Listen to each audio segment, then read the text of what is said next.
புதுசா ஒரு erotic mystery thriller படம் பார்க்கணுமா? அதுவும் கொரியன்ல. இந்த படம் பாருங்க, ஹிடன் ஃபேஸ்.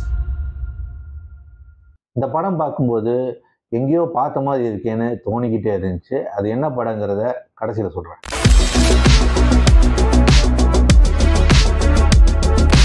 இந்த படத்துடைய கதை என்னன்னா, ஹீரோ ஒரு ஆர்கெஸ்ட்ரா கண்டக்டரா இருக்காரு. அந்த ஆர்கெஸ்ட்ரால செல்லோயிஸ்டா இவருடைய வருங்கால மனைவி இருக்காங்க. இவங்க என்ன பண்றாங்கன்னா, திடீர்னு காணாம போயிடுறாங்க. ஒரு வீடியோ மெசேஜ் அனுப்பிட்டு அந்த வீடியோவை பார்த்தவர் வெக்ஸ் ஆயிடுறாரு. இந்த சமயத்துல மிஜோங்கிற இன்னொரு பொண்ணு அவங்கள ஒரு இடத்துக்கு வராங்க. இவங்க 2 பேர்த்துக்குள்ள நெருக்கம் ஏற்படுது.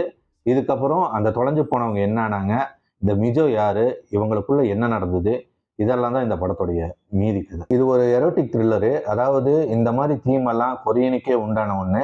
இவனுக்கு தான் இந்த ரிலேஷன்ஷிப்புக்குள்ள ட்விஸ்ட் எல்லாம் பயங்கரமா வைப்பானுங்க. இந்த படம் பார்க்கும்போது ஓல்டு பாய், ஹேண்ட்மேடன் இந்த மாதிரி படங்கள்லாம் ஞாபகத்துக்கு வந்துச்சு. ஆனா அதெல்லாம் வேற ரக படங்கள். அந்த அளவுக்குலாம் இந்த படம் இல்லை. இருந்தாலும் இது ஒரு டார்க் சீக்ரெட் தான் பேசுது. என்னன்னா, இந்த கண்டக்டர் ஒரு சாதாரண ஆள். ஆனா அந்த செல்வஸ்ட் ஃபியான்சி பார்த்தீங்கன்னா ஒரு பெரிய டிக்கெட். இந்த பணக்காரனுனாலே நம்மளுக்கெல்லாம் ஒரு தாட்ஸ் இருக்கும், இவனுங்கெல்லாம் என்ன பெரிய புடிங்களா அப்படின்னு.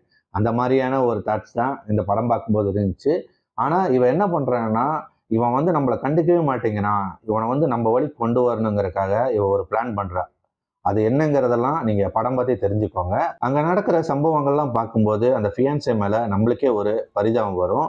இந்த சீன்லாம் பார்க்கும்போது தான் எனக்கு ஓல்டு பாய் ஞாபகம் வந்துச்சு. அந்த க்ளோஸ் அப் ஷாட்ஸ் எல்லாம் வச்சிருப்பாங்க, அட்டகாசமா இருக்கும். இந்த படம் ஒரு 3 பெர்ஸ்பெக்டிவா காட்டுவாங்க. ஒன்று பார்த்தீங்கன்னா, இந்த ஹீரோ இவ காணாம போனதுக்கு அப்புறம் அதே வீட்டில் வேற ஒருத்தி கூட அஃபையர் வச்சுக்குவான். செகண்ட், ஃபியான்சி எப்படி ஒரு இடத்துல சிக்குனா, அங்கே சிக்கி இவங்களுக்குள்ள இருக்கக்கூடிய அஃபையர் எல்லாம் எப்படி கண்டுபிடிச்சாங்கிறதையெல்லாம் ஃப்ளாஷ்பேக் மூலியமா காட்டியிருப்பாங்க. 3வது, மிஜோ யாரு, இவளுக்கும் அவளுக்கும் என்ன தொடர்பு, இவளுக்கு எப்படி இந்த சீக்ரெட் ரூம் எல்லாம் தெரிஞ்சது, இதையெல்லாம் காட்டியிருப்பாங்க. இதுல பாவம் யாருன்னா அவன் தான்.